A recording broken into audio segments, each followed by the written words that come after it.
How's everybody doing? Roll But call. yeah, Roll my call, resolution everybody. is to bring FTG Sports back. Yeah. Do you have one?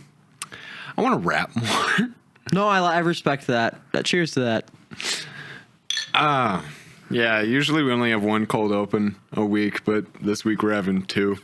Welcome to Pod-A-Mania. My name is Eddie. My name is Dylan. This is a weekly wrestling podcast. Most of the time. And what do we cover here, Dylan? We cover everything from Collision of last week to Dynamite of this week, and anything that falls in between, maybe even like AEW's World End?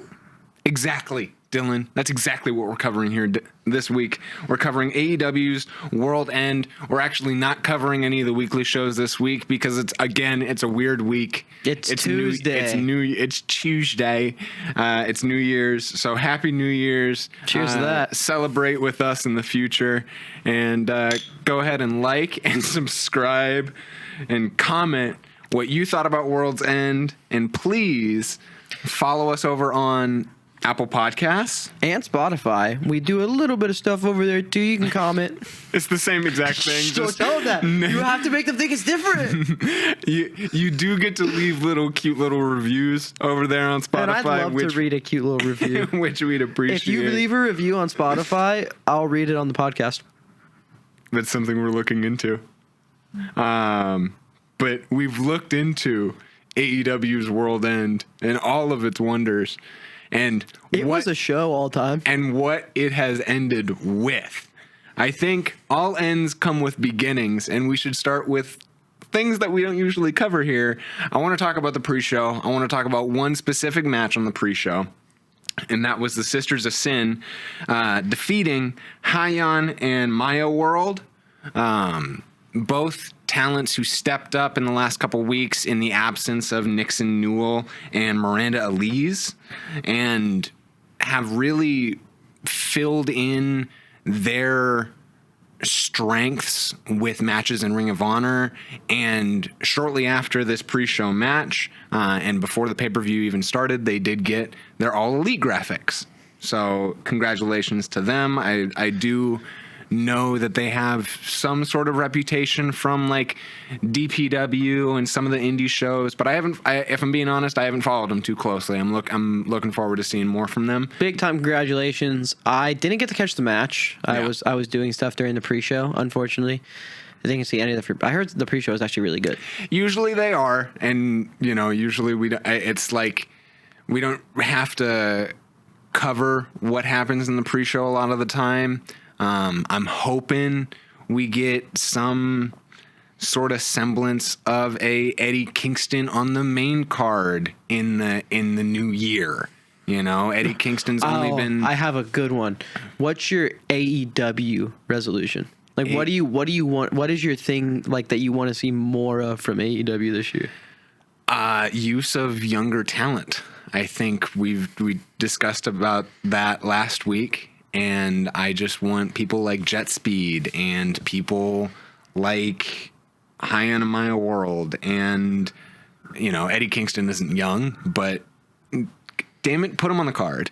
My 2026 AEW resolution is Kyle Fletcher World Championship. Yeah. I think it needs to happen. Is that a resolution or a prediction or a spoiler? I think it's like it's what we want this year. Like, what is our big ask of AEW this year? Yeah. Yours is for more everybody. Mine is selfish. I just think it's time. I think shows a lot about us. I just think it's time for one of these companies to strap the rocket on a young talent again. Who's not Jey Uso? Young talent, not a 40-year-old. Yeah. But you get what I'm saying. Like, because I feel like when AEW had MJF had his first run, he was that young talent that's going to take the reins from here. I think you let Kyle Fletcher take the reins as a young talent again. And it's, we'll get to it later on as we cover the main event, but MJF made history tonight, being one of the few people who are two-time world champions before they're 30. In any promotion, that's insane. Yeah. Joining the likes of like John Cena and Brock Lesnar and The Rock, I think, it's like, also on that list. It's just like we need more under 30 world champions. I think it needs to happen more in both companies. Yeah. But AEW has an opportunity here with Kyle Fletcher to strap, like they've already been pushing him to the moon. It's time to strap that rocket ship, get him to Mars, get him the title. Right? And I mean, as we tried to predict the Continental Classic, and we'll move into the semifinal matches that ended up happening, I thought Kyle Fletcher was going to be facing his Don Callis family brethren, but we see the two egos that we have known to collide over the last couple weeks. Takeshita takes on Okada in one of the C2 semifinal matches. Oh, man, what a match, dude. A hard-hitting, strong start to the pay-per-view. They can't stand each other. Truly. So much so that Okada has to cheat to win. Well, I think there was, before we get to the ending of the match, even, it was just so, like, they did a really good job of making it feel personal. Like, and even like Don Callis on commentary, like, doesn't know who to root for, really. Yeah. It's like, he gets so excited for both sides, but it's just like, man, this is the thing that can create a full ripple effect in the family, is these two. Yeah. Let's hope they just have a respectful, good match. And of course, they don't. They just hate each other hard so hitting much. Yeah, definitely telling of that, of their original promotions that they came from, like, speaking to that strong style, that New Japan AJPW style that they learned from, really that brotherly like hatred that we've come to expect from like brother versus brother type matches or like family-esque matches. And it's gonna be so sick when Ray lets Dom win finally. Right. Like that kind of thing where it's like the one brother or the one family member can't get the win over the other one, or there's this boiling tension. They're doing a really good job, but I wonder if are you like a couple people I've seen on Twitter where it's like, okay, you have been teasing us for so long. If you don't get it there, I'm not gonna be interested. For Okada versus Takeshita, like the full break, like that breakup, that thing that finally fractures the Don Callis family. I think what I told you originally as we watched this pay-per-view was this is just an excuse for them to have an even better matchup later on.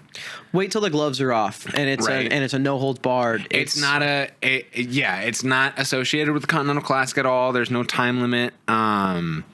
The Don Callis family label may be ripped off, even though I think as we see maybe Fletcher see how Don Callis supported certain family members in this tournament over Fletcher, I think that ego and that individuality of that Aussie Kyle Fletcher, I think he may go on a little bit of a journey by himself. This is going to come out on Friday, so I don't want to see any messages about this happened, but this happened. No, we have a schedule. Know. We have a schedule, and we don't know. So I'm going to make a prediction, and you can tell me, your prediction was wrong. I'll take that over, wow, I can't believe you didn't just wait. I think Fletcher's going to get really pissed about that screwdriver spot that we'll talk about later. Yeah. Well, the finish to Okada versus Takeshita was Okada did end up winning, and it was in this cheap way, non-hidden way to the ref at all. Dude, the ref saw it. So this guy Okada is like, man, Kyle usually keeps a screwdriver in here somewhere. I'll go find it. He goes and finds a screwdriver that Don Callis places for Kyle Fletcher every match. Just because you never know when Kyle Fletcher's going to need it. Yeah. That's why Don Callis is there. He goes and puts that there. He grabs it. And the thing is, he doesn't do a good job hiding it. The ref sees him miss with the screwdriver at first, and then goes like, so I want you to swing, and I'm going to be the ref. So swing at Takeshita and miss. Huh? He turns as he's swinging it, and then fully turns his head for the finish. There was no reason for him to turn his head. It didn't make any sense. Yeah, even the way that he sold, like trying to be scared of the screwdriver was it was rough to say the least. But the match itself was good. I can't wait till the gloves are off. And yeah, but Okada does come out with a victory. Okada comes out on top, remaining the as best that tournament wrestler ever. I had to hear that 30 times as on the that broadcast. unified Continental Champion mix as we head into the other semifinal match, with which a lot of people had some drama with. Jon Moxley versus Kyle Fletcher. We watched this match, and it was such a good match. Oh my god. It was an example of all elite talent doing what they know best. And I think if you don't like that, that's a matter of personal opinion. I think the match itself was amazing, and there are a couple spots that are scary. But that's every Kyle Fletcher match. The reason I love Kyle Fletcher is because he's willing to do the hard stuff. Yeah. Even if you don't like this style of wrestling, I think it's something that you have to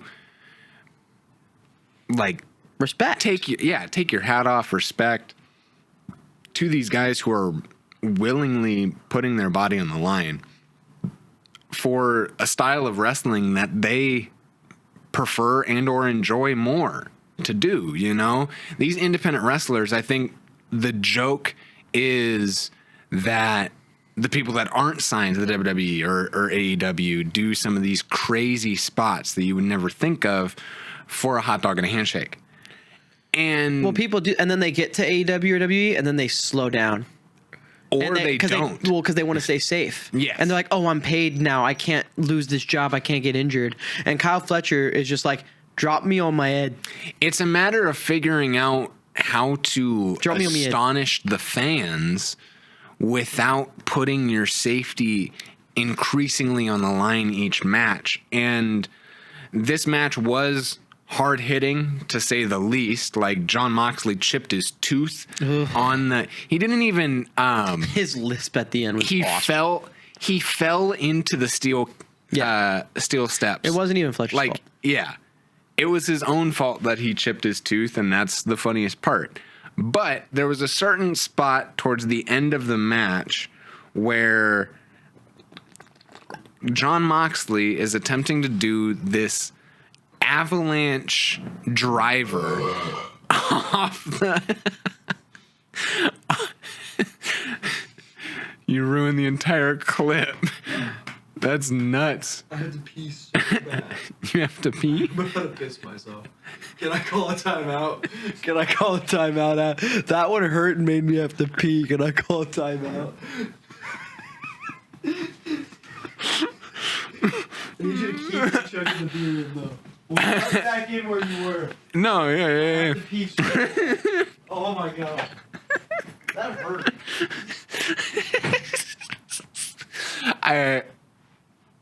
For our audio listeners at home who haven't been keeping up with the bit, we are drinking beer. This is the one where we day drink, and I think as we look at how we can host a show under the influence, we really can't, because we didn't do a good enough job putting our notes together. That's why I have to spend my time during this bathroom break looking up the tweets that I want to reference right now. So in the meantime, please subscribe to Pod-A-Mania. Follow that damn podcast at Pod-A-Mania Pod _EWL3 and at Bozo Dills while he's in the shitter. And let's get right into some conversation about William Regal and Kenny Omega, talking about their necks, talking about giving neck. My co-host is back, and he's back from the bathroom. Okay, so where were you? So I hope you followed Pod-A-Mania at Pod-A-Mania Pod, but Wait. We're not pausing the episode. That bathroom break staying in? we'll see. Dude, that'd be hilarious.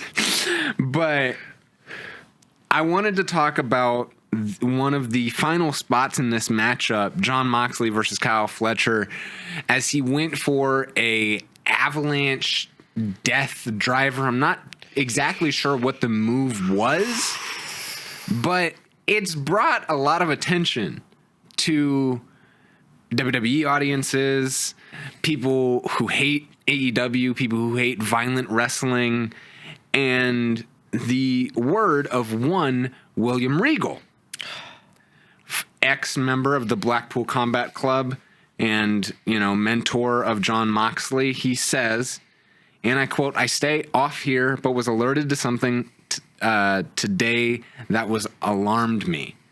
I don't read any comments, so don't waste your time. I broke my neck in 93 in the ring, in a car wreck in 97, and stupidly never told anyone.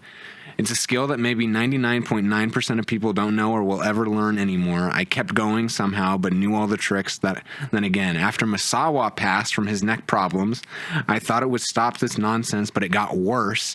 Whenever I talk to people about them doing it, it's, well, it doesn't hurt. Believe me, it will. I have people close to me now, Brian being one, Brian Danielson, suffering daily from their neck. It's a daily misery and sleep, and every other aspect of your life is more and more hard. Although people use this term tough about me, you'll never hear me say that, as I'm not, and don't think I am or have ever been. Money and whatever nonsense fame is supposed to be is not worth the pain or supposed 2-evening glory you get from these ridiculous moves dropping yourself on the head.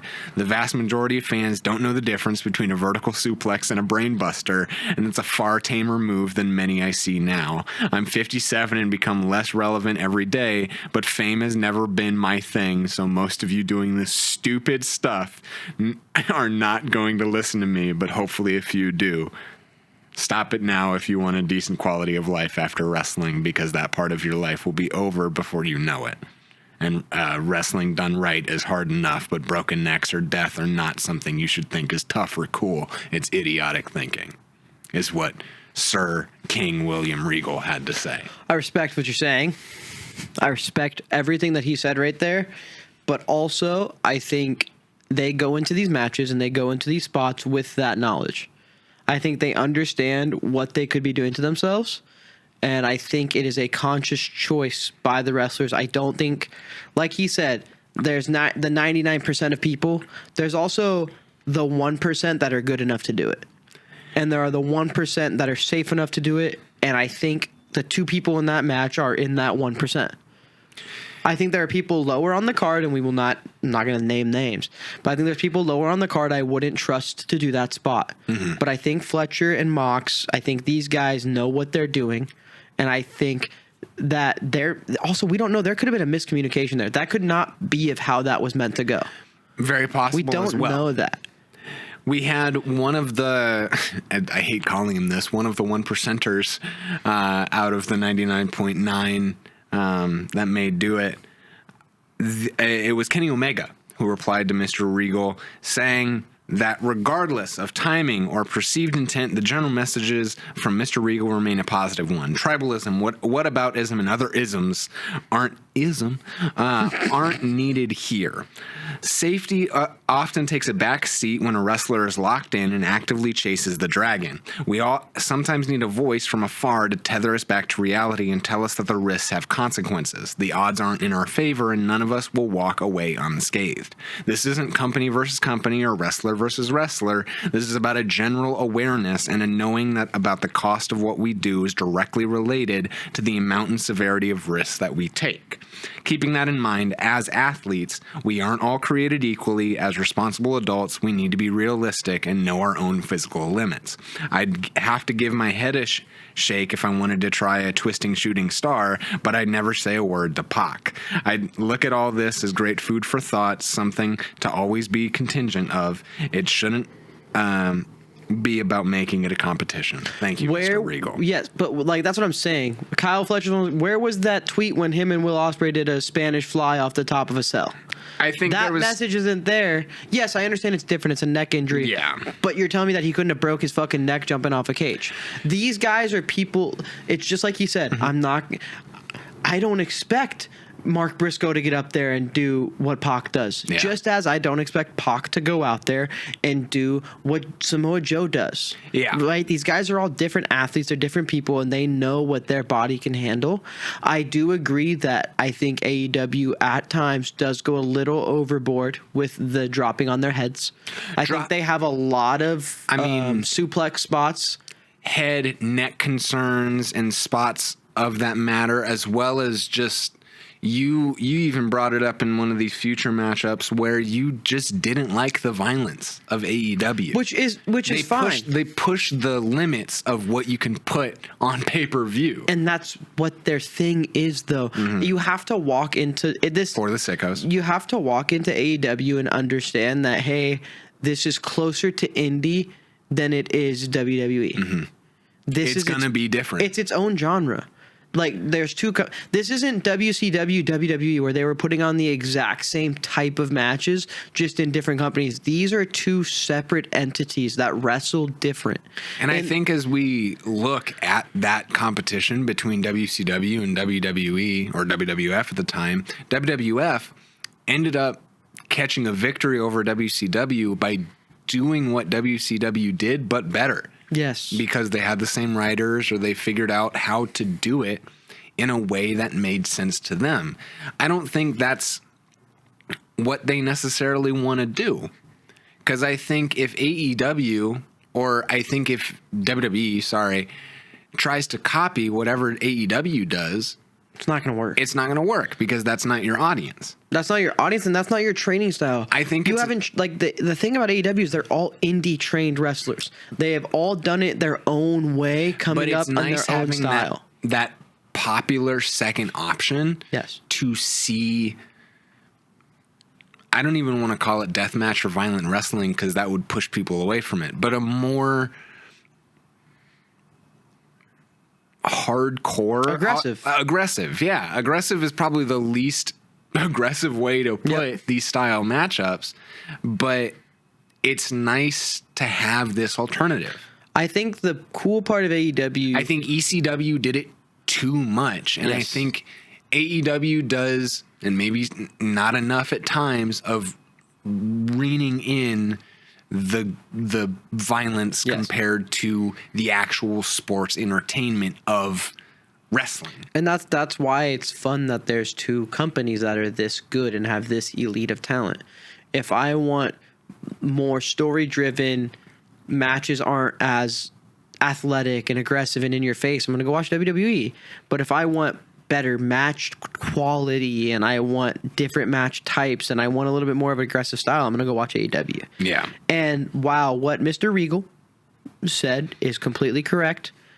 If anybody knows their body enough, it's going to be Kyle Fletcher, who said okay to that spot. Who could have, we don't know, come up with that spot himself. Yeah. We don't know.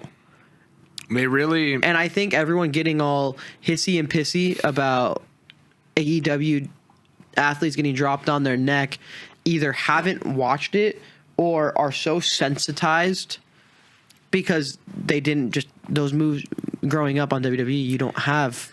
Yeah. Pile drivers. Pile drivers didn't exist when we were growing up unless you were Undertaker. Yeah. So now that everybody in AEW does it, I think we've become desensitized to the scare of a neck injury. And it's just like, if you're good enough at your fucking job, you're not going to get dropped on your neck. Exactly. And I think everybody in AEW who says yes to taking these moves from each other understands, or doing those moves to another these person. Guys, the person doing it, their life is in my hands. I'm gonna try my absolute damn best to not mess that up, and to make it look good on TV. And just as the guy taking it goes, my life is in this guy's hands, and I trust him to do that to me. Mm-hmm. But that's every wrestling match. In every company, in every match, there is the chance that someone breaks their neck, someone tears their ACL. That is always a chance. That's in every sport ever. Mm-hmm. If you're scared of someone breaking their neck, if you're that queasy about it, don't watch AEW then, bro, because that is what they do. Yeah. Because if you eliminate just that spot from the match is still just as good. Mm-hmm. It's not a necessary thing, but the way you react, that little shiver you get when you see that spot, that's what Kyle Fletcher wants. Mm-hmm. That's what Moxley wants you to quiver a little bit. Literally, oh my God, Darby Allin wants you to squeal. He wants you to be squeamish when you see the blood and everything from that match that we'll talk about later. That's what they are. They are chasing that emotion and reaction from the audience. As Kenny Omega called it, chasing the dragon, and I think that's from that All Japan style. And these wrestlers do live for that like worried silence for a second of, oh, is this guy okay? You know, Kyle Fletcher hopped on Twitter and was so happy that William Regal tweeted that. He went, "Oh, he thought that hurt." They're talking about me. Oh, he thought that hurt. I'm getting talked about. And it runs into a dangerous line of is all press good press. Yes, you know? The answer to that is yes. By the way, it is, but because how many people are going to watch the next Kyle Fletcher match and be like, "I wonder if he's going to take another one like that." Am I wrong? And us AEW fans are like, yeah, he will. He's going to get dropped on his head again. Wait till they see Ospreay Fletcher. They try to kill each other. Yeah, these people who are complaining don't know nothing. They don't know shit. Moving on here, John Moxley did end up taking the victory over Kyle Fletcher. That being said, the ending of this match was weird. I think having the fun shenanigans of the Don Callis family and the screwdriver incident, and I love that when he blow by Moxley, when Kyle Fletcher goes to find the where'd the screwdriver go? Because they talked about like Renee was like, he hasn't even watched the other match. He's been focusing on Mox, and it's like that's really good storytelling. That's dope. What is the paradigm? What's it called? The paradigm shift. The paradigm shift sucks. I'm going to say it. The paradigm shift is a fucking terrible finisher. I think there's two. The Death Rider, which is the one that he ended the match with, is cool. The Dirty Deeds is not cool. Yeah. That move kind of stinks. That variation of the Dirty Deeds. Yeah. That kind of sucks. I just don't. I think we are past the point as wrestlers for DDTs to be finishers. Say that to MJF, who basically just does an DDT off the middle rope. But his is funny. His is a DDT pile driver. I hate you. It's a pile driver. That is different. I hate you almost as much as I hate FTR, and I hate how much we have to talk about this next matchup. Dude, they keep winning. People don't like the fact that we don't want to talk about this, but FTR took on Bang Bang Gang, and guess what? FTR won. For the upteenth time, and for the upteenth time. It's not interesting no matter what you tell me. I will not change my opinion. FTR have had the same gimmick since I was in 7th grade. The only thing that's worth talking about this match is the Stokely table spot. He whiffed it. He whiffed the table. He didn't even hit the table and it didn't break. He whiffed the table. Yeah. He got hit and sent over the table. Probably Stokely's the best part of FTR. Yeah. And that's saying something. Because I will say that they are good wrestlers. I'm not saying that when I say I don't like FTR. I don't like seeing two dads who belong on Facebook on the ranch with their family be a 17-time tag team champion for a 4th different company because they're the greatest of all time. Somebody pointed out that, you wouldn't be surprised if Cope and Cage came back for their reign or something. I don't want that. If that fucking happens. I want people to recognize the fact that we're just asking for younger talent. I don't think I'm a bad person for thinking taking Brody King and Bandito's titles away from them for FTR to have another run isn't a good choice. I don't think I'm insane for that. Yeah. So you're telling me that the shit that FTR is doing with Stoke is better than the matches Brody is putting on. You're telling me FTR is going to have better matches than Brody. I think you're tripping dick. And here's the thing. Yes, FTR is good. They're some of the greatest to ever do it. I've seen it in so many companies, and there are new teams and there are different teams that I think need the shine and need the run. And they keep putting on the same match. How many times have I seen FTR and Bang Bang Gang, dude? I couldn't agree more. These guys just are the same action figure of spots, and I'm tired of seeing it. I have FTR fatigue, and I will not stop yapping about it until all you suffer from it as well. And the thing is, it would be different if FTR was interesting. Had changed their gimmick, had changed the way they talk, changed anything. The only change they've made is adding Stoke.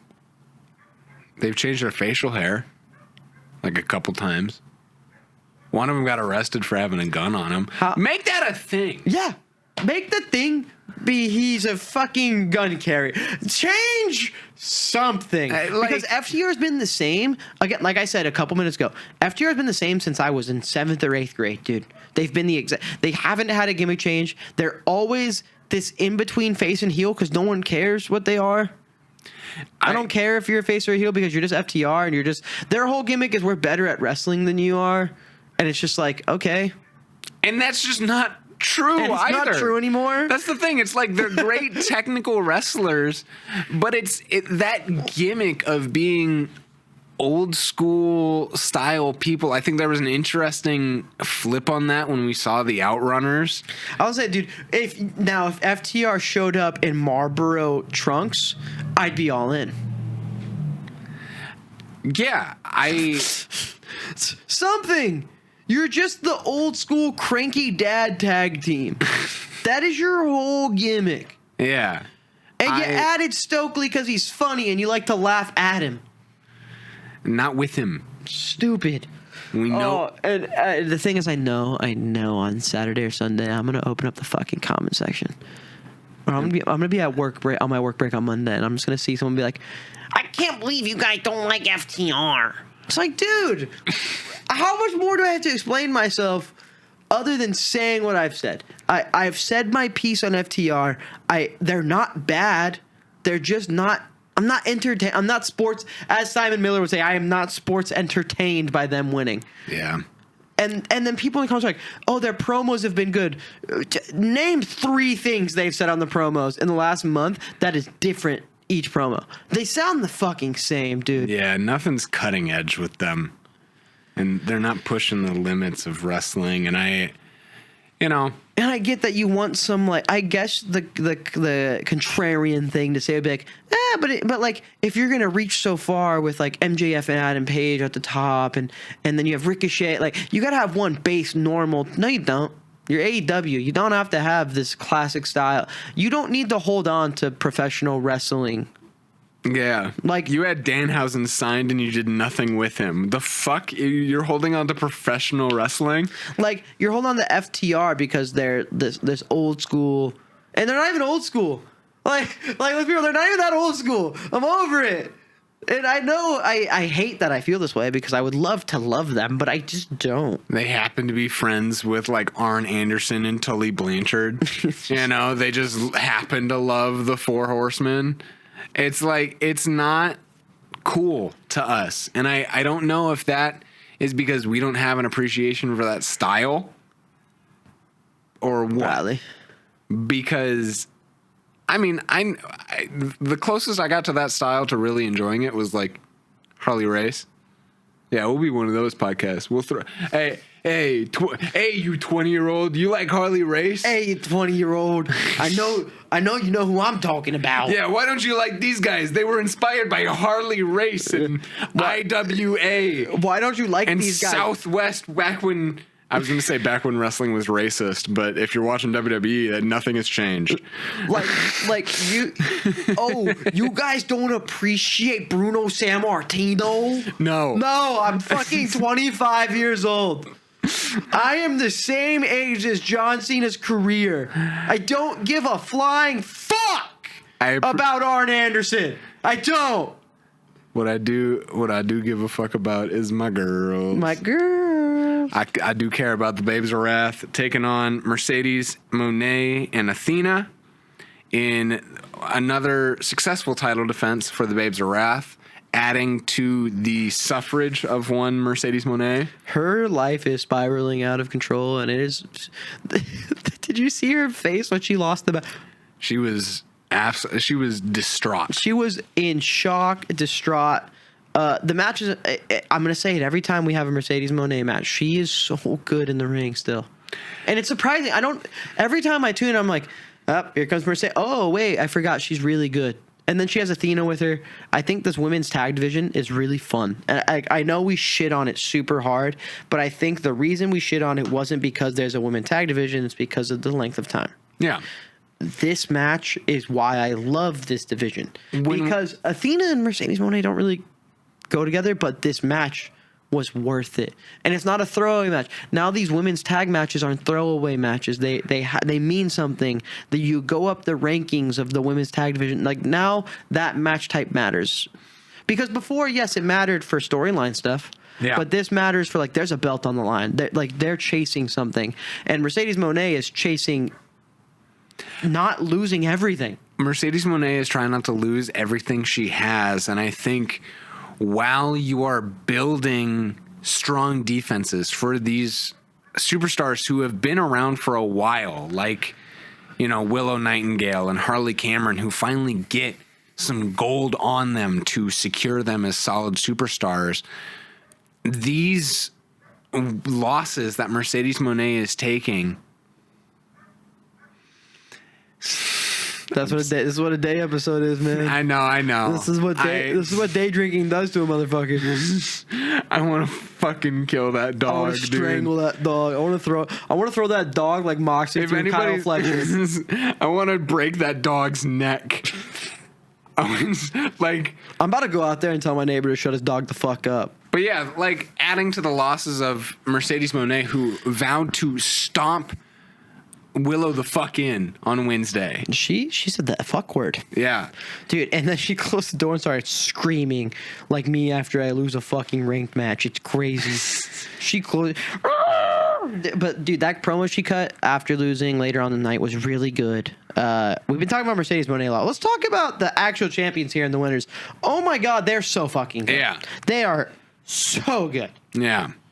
Babes of Wrath, honestly, like I said, these superstars to hold on to the inaugural Women's Tag Team Championships, great defenses. I wonder what's next for them. I love Willow Nightingale.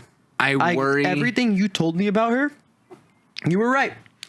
I do worry the worst person I know is correct. Damn it. Hurtful. I do worry that sometimes the Babes of Wrath get caught in the crossfire of like the conglomeration and some of the stuff that like we see later on in the mixed nuts match, where like the excuse of no storyline gets mixed into we're gonna just combine a bunch of people into a match because we don't have a storyline for them, and they're gonna put on a great match, but that kind of thing. But also, I feel like that's on every promotion. Is it? We have the Judgment Day for that. We don't have 3 different teams for that in but what I'm saying is like you have the Judgment Day for a filler match. Yeah. And guess what? You had the Death Riders for a filler match here. Like it happens. You got it. This is where me and you don't agree a lot. It was like I don't think every match needs to have a full blown storyline attached to it. Just as the Darby Allin match didn't really. I don't like how the Death Riders, the rest of the Death Riders, don't have an important storyline for them going into the new year or going into pay-per-views. I think when we're supposed to care about Jon Moxley and Claudio and this power dynamic that they're struggling between the two of them. They hugged. We'll talk about that later. They hugged, and Jon Moxley is so grateful. It's because it's the new year. I don't like that Danny Garcia and Wheeler Yuta are being made out to be chumps to Tony Storm and the one bisexual Tony Storm and a gay Orange Cassidy having a love connection. Yeah, that's fair. That gay ass Orange. But me when I'm talking about the president. Darby Allin versus Gabe when I'm talking about annoying Orange.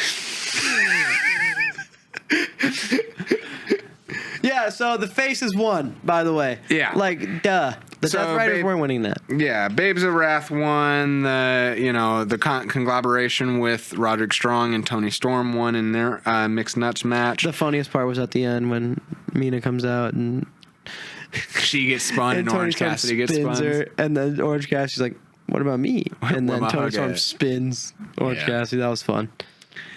Darby Allin versus Gabe Kidd was an absolutely aggressive match. Hey, here's the match you was talking about earlier. There was so much fucking blood, dude. There was so much blood. A little bit of a trigger warning if you don't like blood or violence. That was like general Darby Allin's shenanigans. So here's the thing. I don't mind when blood's coming out of the face. Like, that's normal. When it's pooling like that in 4 different spots on the outside and then in the ring after, bro, that's a lot of blood. That's too much. And then also, what's up with AEW wrestlers and like biting each other's foreheads? Moxley did it. Darby did it. What's up with them eating each other? We haven't figured that out yet. I don't know if the wrestlers over there I feel like if we had Matt watch this, he would have asked that question. Why are they always biting each other? I don't know if the wrestlers over there are just like a little bit tastier. Maybe, you know? Yeah, maybe they want to get a little bite of each other, maybe. A little nibble of each other. That's crazy, but yeah, I guess I can see that. But this was your first experience with the Madman. He's a madman. He's been locked in the dojo for 2 years. 2 days with the Death Riders. 2 years with the Death Riders. Gabe Kidd. We did get a little bit of an experience. We did get a little bit of an experience with him in Anarchy in the Arena, but as he hovers around the Death Riders, hover around All Elite Wrestling as this like second choice. Is he just a grifter? No, he's a part of the. He's signed to New Japan. He's one of the gaijins that supported New Japan after like Kenny Omega and Cody Rhodes left. Ah, okay. So he's a madman, you know. And as we're seeing with like Driller Maloney and a lot of the other New Japan talents, like there's a bunch of New Japan talents who have their contracts coming up. Yeah. And like they're being offered WWE stuff, and it's like we wonder why the overseas scene, regardless of it being British or Japanese, struggle to survive because they can't pay their wrestlers enough. Well, the thing is, why would I stay in New Japan and make X amount of money when I can go make 3X amount of money in USA? Yeah. Because that's the thing, AEW when and WWE... I could have a Florida beach house? The thing is, AEW and WWE can just pay you more. They just have more money behind them. Yeah. And that's what sucks. But it's also kind of cool because if you're good enough, you're going to get paid. You also get health insurance, which helps. But you have to have... There's tiers to this. I mean, think about any sport. With every sport, there's a minor leagues. Yes. And I'm not calling NJPW the minor... I'm not doing that. But DPWs... all these indie promotions in wrestling is the minor league of wrestling, in my opinion. Yes. And the big leagues is when you get paid fat and you're on national television every week. And you have insurance to cover any matches with Darby Allin. Because you need insurance if you get in the ring with that man fucking off guy. The camera. And I'm not saying you need insurance because you need insurance in case you kill him. Because he is willing to die in there. He's ready to die like Biggie. In there, you know, he's bouncing off cameras. He's bouncing his opponent's head off guardrails. You know, they can't land on their neck, but they can bounce their opponent's head off the guardrail, metal guardrail. The match was aggressive as absolute fuck. Yeah. Oh man, when people say strong style, that guy Gabe Kidd beat the living shit out of Darby Allin. Yeah. Darby Allin did bounce once or twice when... Dude, there was a clothesline where I swear to God I heard Darby Allin gasp for his actual breath. I wouldn't be surprised because you see these like headbutts. He's literally crawling in there like a damn pit bull. Dude, if we call Wardlow a dog, Gabe Kidd might actually be part dog. Woof. Yeah, I mean... he's crawling around the ring, throwing his head in the shit. I think he's a pit bull. If we're saying how rubbery... He's a pit bull. He's a white Allin. pit bull named Rose. We've all met one of those. And then they're just... and the owner's like, he doesn't bite. And he looks at you like... oh, yes, he does. I said my dog doesn't bite. Give Kidd looks at you like... not my dog. And what the fuck was up with his facial hair? Why he look like that? Why he got a mustache? Since when does he have that? Is that what grew when he was in the dojo for 2 years? I don't think so. Yeah, you don't think so? Okay. I think he has mold on his upper lip like Adam Friedland. That makes sense. Yeah, you did say something about if Darby Allin was Luffy, the Death Riders are like the Whitebeard Pirates. No, so the Death Riders are like the Blackbeard Pirates, where there's like the main bad guy antagonist, and Tony Khan's the world government. So Darby Allin doesn't really like, and Darby Allin has like a couple friends that he like really fucks with, and then nobody else. He kind of just does everything on his own, and he's made of rubber. He's a rubber man. He just bounces everywhere. He doesn't really take damage. He's allowed to just bleed everywhere. Yeah. And then he gets up and does a coffin death drop. I think. And he does an homage to Darby Sting. Allin's Luffy, dude. Yeah. The only man to kill Darby Allin is going to be Sting's son. And I'm making that's one of my predictions for 2026. We're going to see what's his name? Steve Bourdain. What's his wrestling name? I don't know. Sting's son is going to kill Darby Allin next year. Dude, imagine being like the son of one of the greatest of all time. I am. Well, yeah, that's true. But I just mean, like, imagine being Sting's son. You have to, like, live up to that as a wrestler in your head. That probably sucks. Dom's doing a great job. Yeah. Like, but there's so many stories of people who aren't good at it. Yeah. Like, where their dad's unbelievable and they're not good. Look at Ted DiBiase Jr. Isn't he in jail still? Yeah, I think so. Wasn't it, like, tax evasion or something like that? Yep. It was some tax crime. Which But- I wasn't shocked when I read that. But back to our beautiful women of AEW, we have our world champion Kris Statlander taking on Jamie Hayter, a very worthy opponent here, and it was a great technical exhibition between. I was going to say, when you look at the rest of this card and then you watch this match, it's the most normal wrestling match. And it was a refreshing change of pace from everything being so fast, aggressive, bloody to, okay. Yeah. I am at a place where they put on great matches still. Like, the first two matches of the night, or first one of the night, like, the Okada Takeshita wasn't what you wanted it to be, but it's like you said, they're building up. Fletcher Mox was fun. It was cool. It was good. And then you have aggressive murder, and then you have this. Yeah, you didn't get a normal match like this since the opening contest where like FTR versus Bang Bang Gang and like Babes versus Sorry, I Babes forgot that Rap existed. versus, Mercedes Monet and Athena. But Kris Statlander put on a great title defense, ended up defeating Jamie Hayter. I love the beginning of these technical matches where they're just matching each other. They just know what each other are doing. I said it last week or a couple weeks ago with Speedball versus Kevin Knight, where it's like, oh man, these guys know each other. And like this technical style of like, hey, we're gonna counter each other. Like, I love a good 5 to 10 minute start of a match where it's just good wrestling. Yeah. Because it's so refreshing, because I feel like so much of AEW is so in your face fast. To have a nice slowed down technical match is really cool. I think it's why we both love the technical spectacle so much when it happened. I'm worried about Jamie Hayter taking this loss here because she has repeatedly built herself up as this like world title talent, and I worry after an injury and not having the world title for so long that people are forgetting how good she actually is. But didn't you think that with Kris Statlander, like where it's like she's going to go unnoticed for so long and maybe not win? The thing is Kris Statlander built herself up to this point, and I think at least Jamie Hayter already has that title accomplishment in her name. Mm-hmm. But Jamie Hayter is coming back from injury, hasn't been champion in a minute, and I think when we look at somebody like Toni Storm, who has the tag team championships to lie back on after she was world champion for a long time, I worry that Jamie Hayter's kind of getting lost in a shuffle. I mean, we thought that with Mark Briscoe. She can always go end up winning the TBS championship. And the Owen Hart tournament is coming up. We got some tournaments coming up that stock can still we have to pick. That's what we should do next week.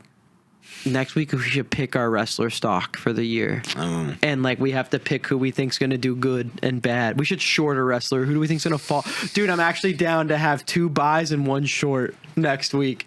That's and so we have to funny. pick 2 wrestlers we think are gonna shoot to the moon and 1 that we think's gonna fall off. Our Q1 predictions. Our Q1. No, we check back at the end of every quarter and see where our stocks are at.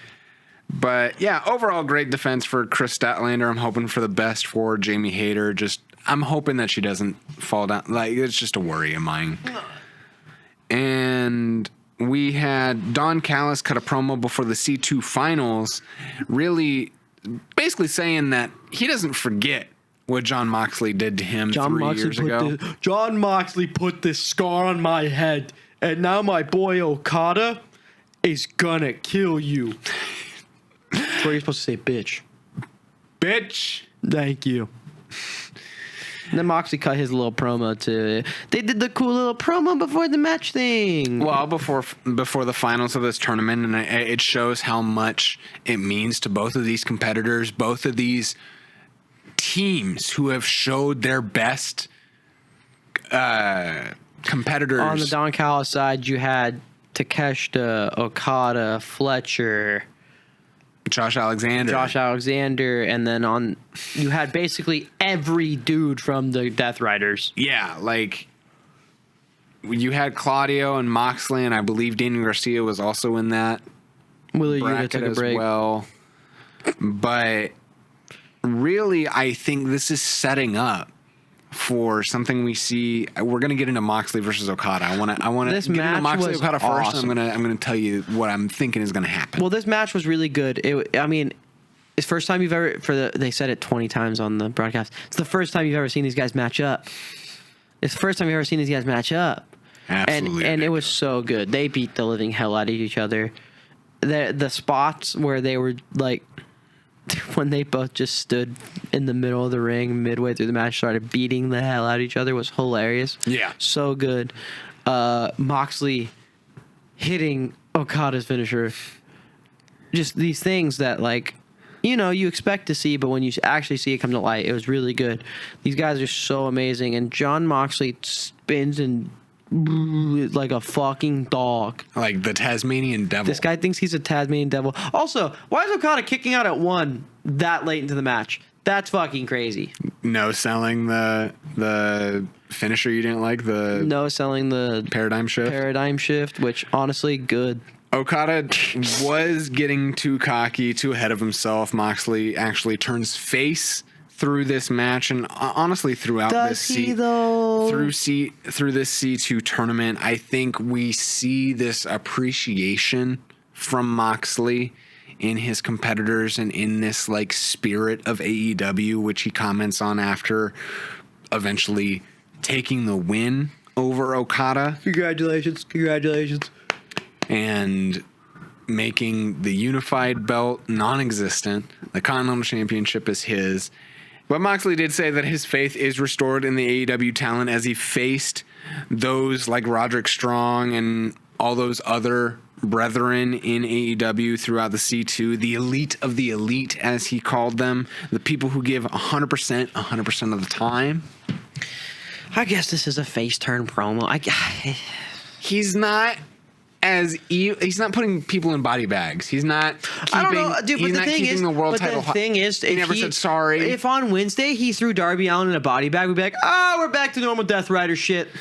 Yes. I think he was. I think this was the end of a tough tournament that he got a W in, and he respected his competitors. If that's a face turn, then cool. We consider the turn that we've really been wanting between Claudio and Mox, and I think when we examine, But they hugged. When we examine that turn and the eventual turn from Claudio, making him Claudio and the rest of the Death Riders will hurt more over a face Jon Moxley, and I think this eventually leads, because they're still on the same page. I think they have a unified enemy in the Don Callis family in the coming months. I think as we see this common enemy that the Death Riders have in the Don Callis family, we get a heel Don Callis family versus face anti-hero Death Riders. God fucking damn it.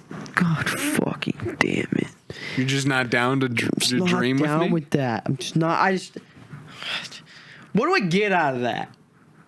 More story. More people. I get Kyle Fletcher versus Claudio Gasnoli.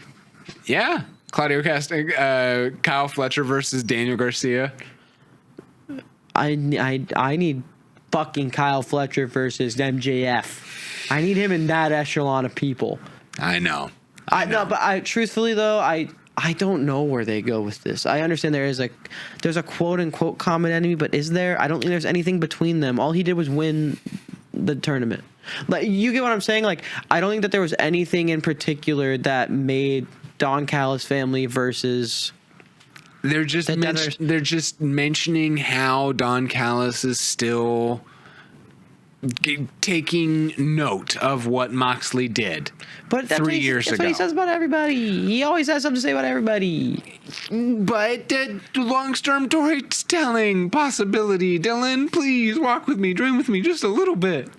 I'm out on this one, man. I don't think I need more Don Callis versus John Moxley propaganda.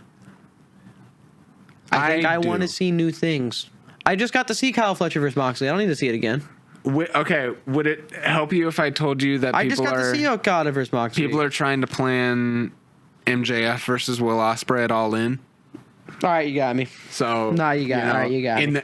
Basically, when that's happening, that's what Don Callis and okay. So when that happens, Will Ospreay beats MJF. This time, Kyle Fletcher leaves the Don Callis family this as time a next heel. year, Will Ospreay versus Kyle Fletcher. Kyle Fletcher gets his first. Okay, no, wait. Cheers. I want to talk about that main event before we get into any. Speaking of MJF, of the rumor mill and getting ahead of ourselves, dream booking. Well, we should read the spoilers. The fatal four-way main event between Samoa Joe versus Swerve Strickland versus Hangman Adam Page versus the devil himself, MJF. My oh my, what a matchup.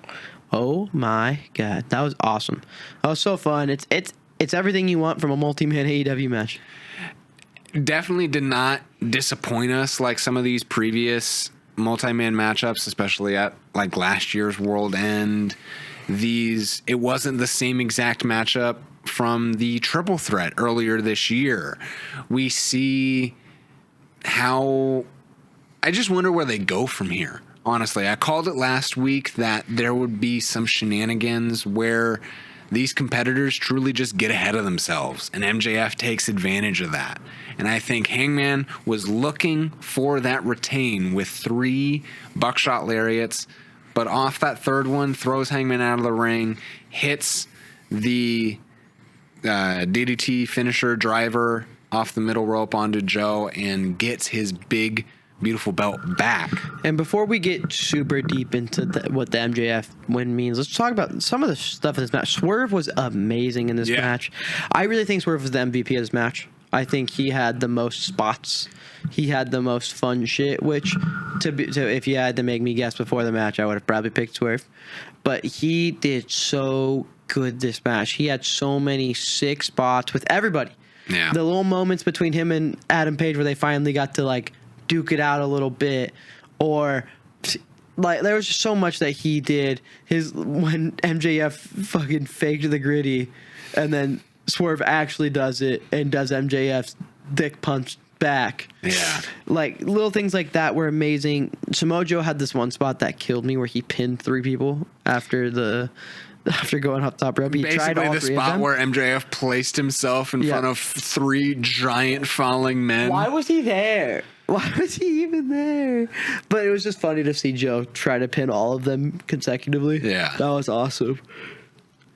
These men are true athletes of AEW, and I think as wrestlers, they are the best of the best. If they weren't in the C2 tournament, they're in this world title picture. Yeah, the buckshot lariat off of that Swerve did flipping, or Hangman did flipping over Swerve was fucking cool. And I think, like, when we consider some of these younger talent who are in the Continental Classic and where they can go from here, you know, we do have the National Championship. We do have the World Championship. And considering where Fletcher may go and Okada may go, and, like, you can say all that exact same stuff, not just about Fletcher. It is anybody's game. And I think that's what I really liked about this Fatal 4-Way match, where even though I made my entire case for MJF last week, I did think Samoa Joe was going to pull it off. You know, I'm wondering where they go from here. Who's MJF's first opponents? What's happening next? They're not gonna run back MJF Mark Briscoe. Not immediately. Bandito's It's probably gonna be Joe. Joe for his title back. Yeah. And then I wonder who he goes. I'm more worried about the second opponent, because the first opponent's gonna be Joe. There's speculation of, like, Bandito, Omega, Ospreay. Obviously, a lot of that depends on, like, where these certain superstars are going. I think Omega, for the meantime, as we see Andrade make his way back into AEW. I think Ospreay will be later in the year. I think that will happen, but I think it'll be later in the year. Ospreay will for sure be later on in the year, around that All-In time when they go back to London. I think they go back to London. Dude, imagine Will Ospreay winning at All in London, dude. I think they had a hot streak of doing that when CM Punk was there and making every show a Chicago show and making it matter about Pepsi Phil. Pepsi Phil. But I think when AEW throws a show in no matter the place, it could be Chicago, it could be Ohio, it could be New York, California, any of those. It doesn't really matter if you're a hometown favorite. You could lose. You could win. That's what I like. You know, it matters more, obviously. Like World's End when MJF's contract was ending. That was a lot of fun. But, you know, I'm really curious what new they're going to do in the world title. That's what I'm saying. I wonder if they'll go with a new route. That's why I'm wondering if a Kyle Fletcher steps in. Yeah.